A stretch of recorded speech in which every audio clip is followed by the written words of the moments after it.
Chapter 18. With reluctance, Alfonso and Marcellus bid farewell to Kimberly and May in Paris. Both women were intelligent and stunning, but Alfonso may have fallen for May Thorn if they had spent more time together. Unfortunately, their families rarely socialized. Marcellus, on the other hand, was smitten with Kimberly, but she had made it clear on the steamer that she believed in first love or none. Despite this, Marcellus continued to be kind to her, hoping to win her over, and perhaps because he understood the value of money. In Europe, fortunes were not easily obtained, but once acquired, the wealthy tended to manage their resources better than their counterparts in the New World. Overall, Alfonso and Marcellus were happy to leave their societal obligations behind and explore the art and culture of the Netherlands. They departed Paris and took the express train via Reims to Brussels. Upon arriving in the northern part of the city, they took a cab that drove past the Botanic Garden down the Rue Royale to the Hotel Bellevue.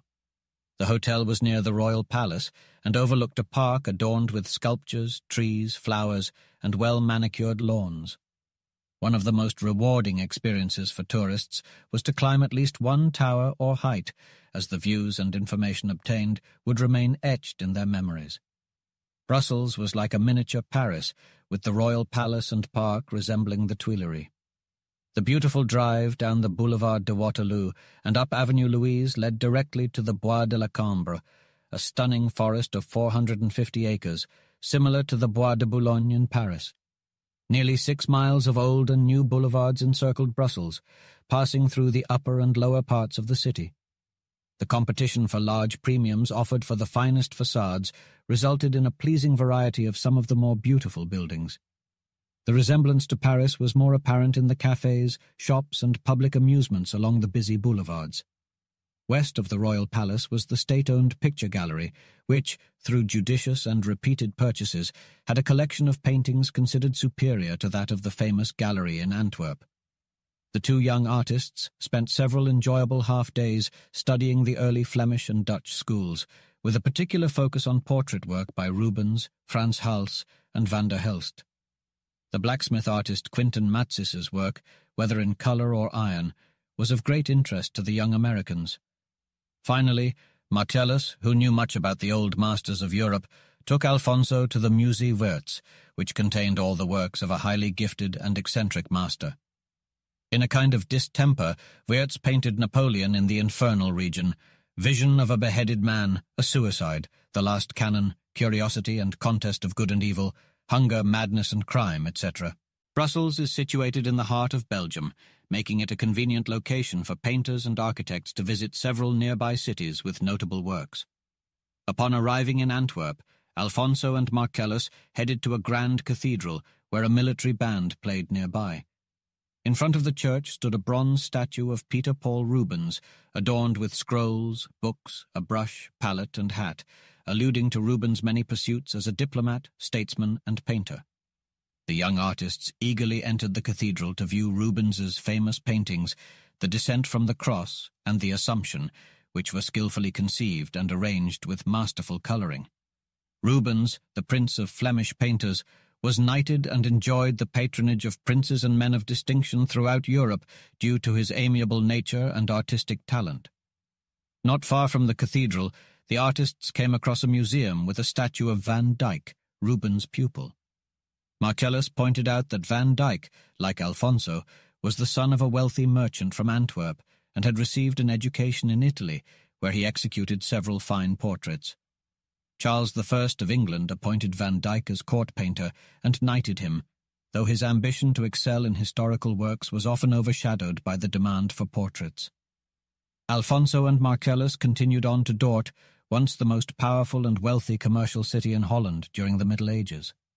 Logs from German forests were floated down to Dordrecht, where they were sawed by the many windmills.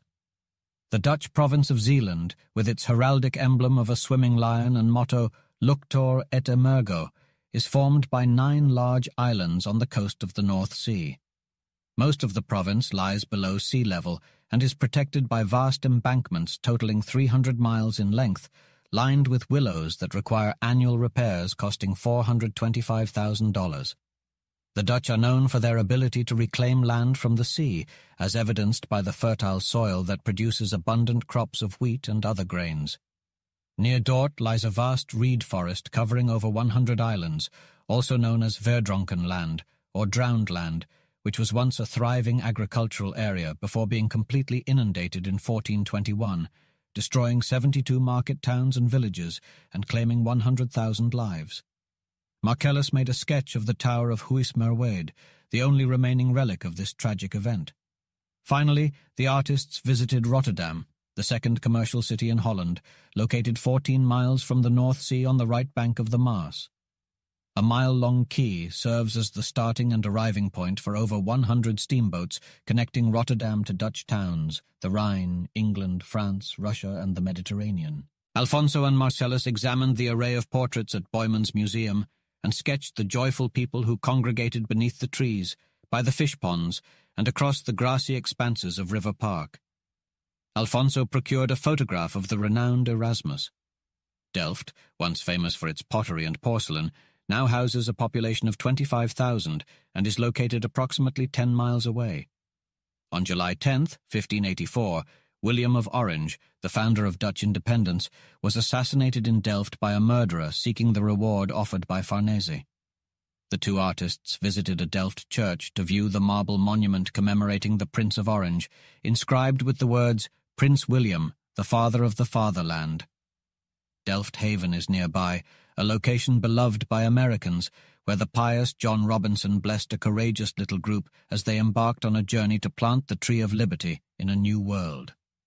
Finally, the artists arrived at The Hague, which has long been the favoured residence of Dutch princes and is now home to the court, nobility, and diplomats. No city in Holland boasts as many broad and elegant streets, towering and sturdy buildings, and spacious squares as The Hague. Alfonso and Marcellus quickly made their way to Scheveningen, a clean fishing village of tidy brick houses sheltered from the sea by a towering sand dune 3 miles west of The Hague on the breezy and sandy shores of the North Sea. Here, bathing wagons are pulled by strong horses into the ocean, allowing bathers to take a refreshing dip. Scheveningen boasts 100 fishing boats. The fishermen possess an independent spirit and wear quaint clothing. A public crier announces the arrival of their catches, which are auctioned on the beach, often providing picturesque and amusing scenes that the artists sketched. The sea's luminous appearance, caused by countless mollusks, provides great pleasure to the 20,000 visitors who frequent this fashionable sea-bathing resort each year.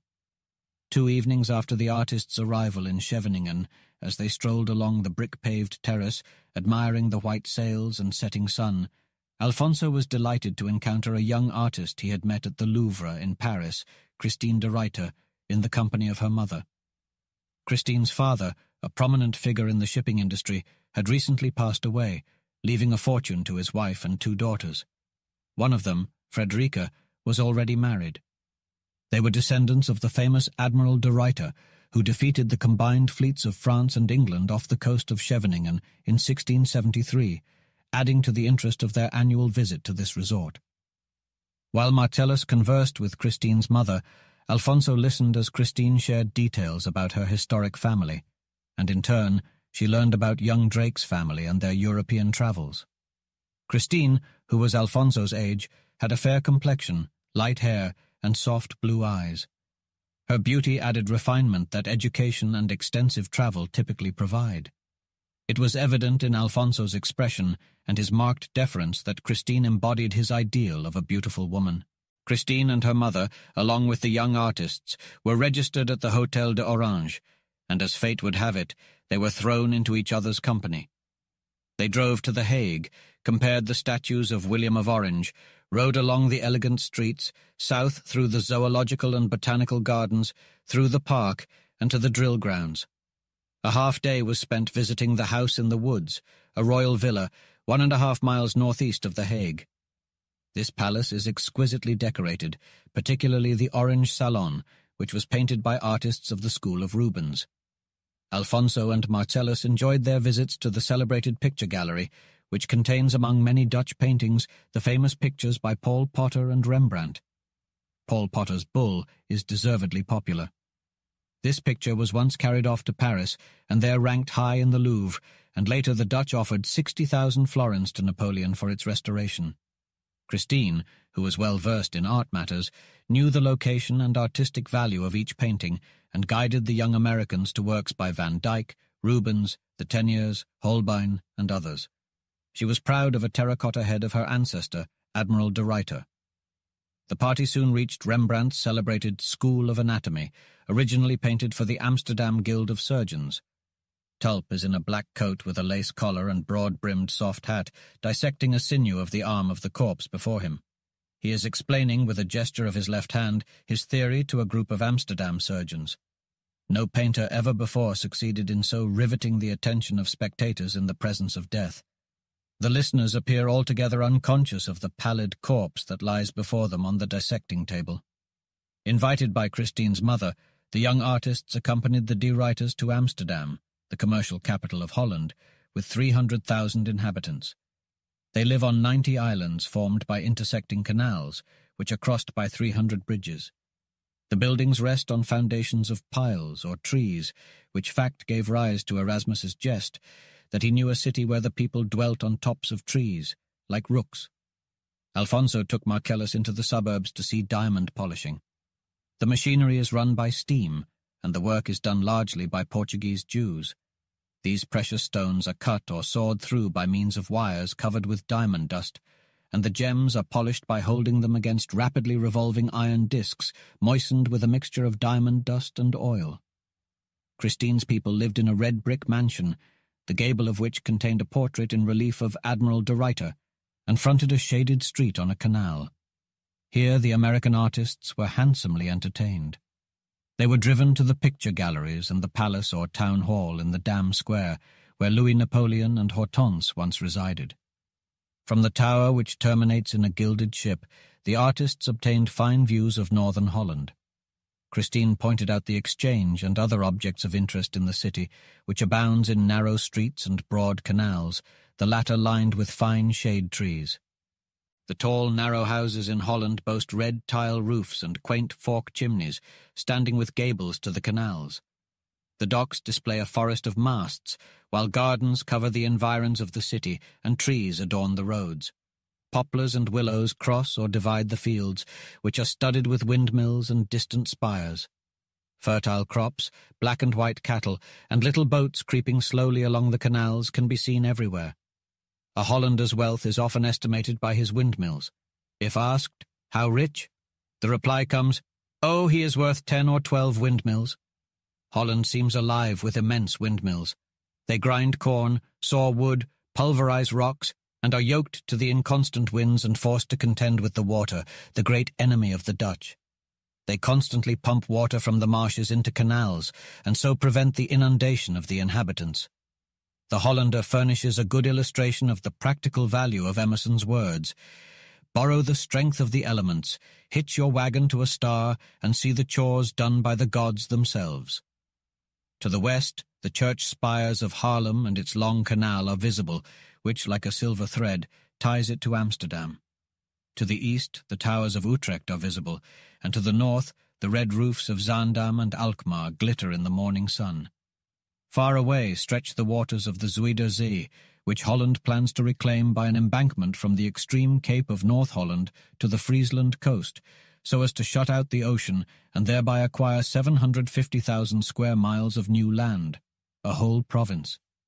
At present, 3,000 persons and 15,000 vessels are employed in the Zuiderzee fisheries, the revenues of which average $850,000 a year. It is proposed to furnish equivalents to satisfy these fishermen.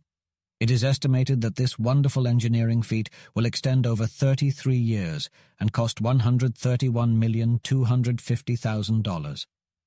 Christine led her artist friends out of the palace and over to the Rijksmuseum to see Rembrandt's largest and best work, his Night Watch.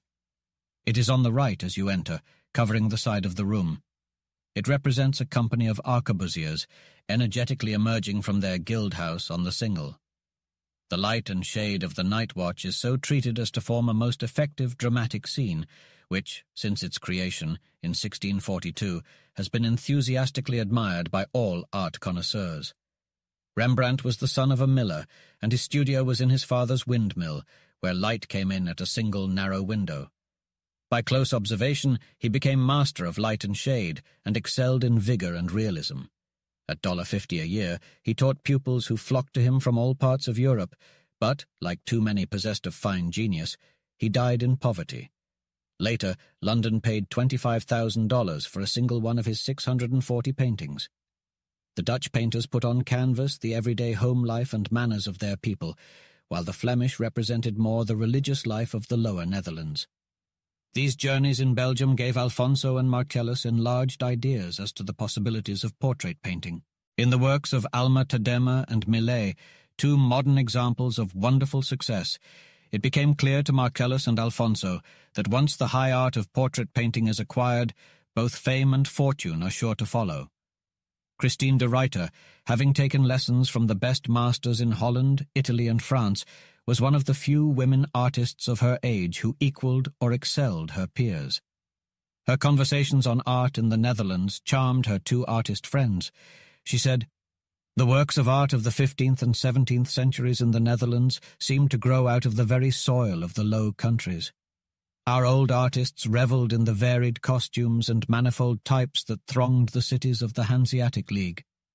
The artist's imagination was fascinated by the wealth of colour he saw on sturdy labourers, on weather-beaten mariners, burly citizens, and sagacious traders. Rubens delighted often in a concentrated light, and was a master of artistic material along the whole range.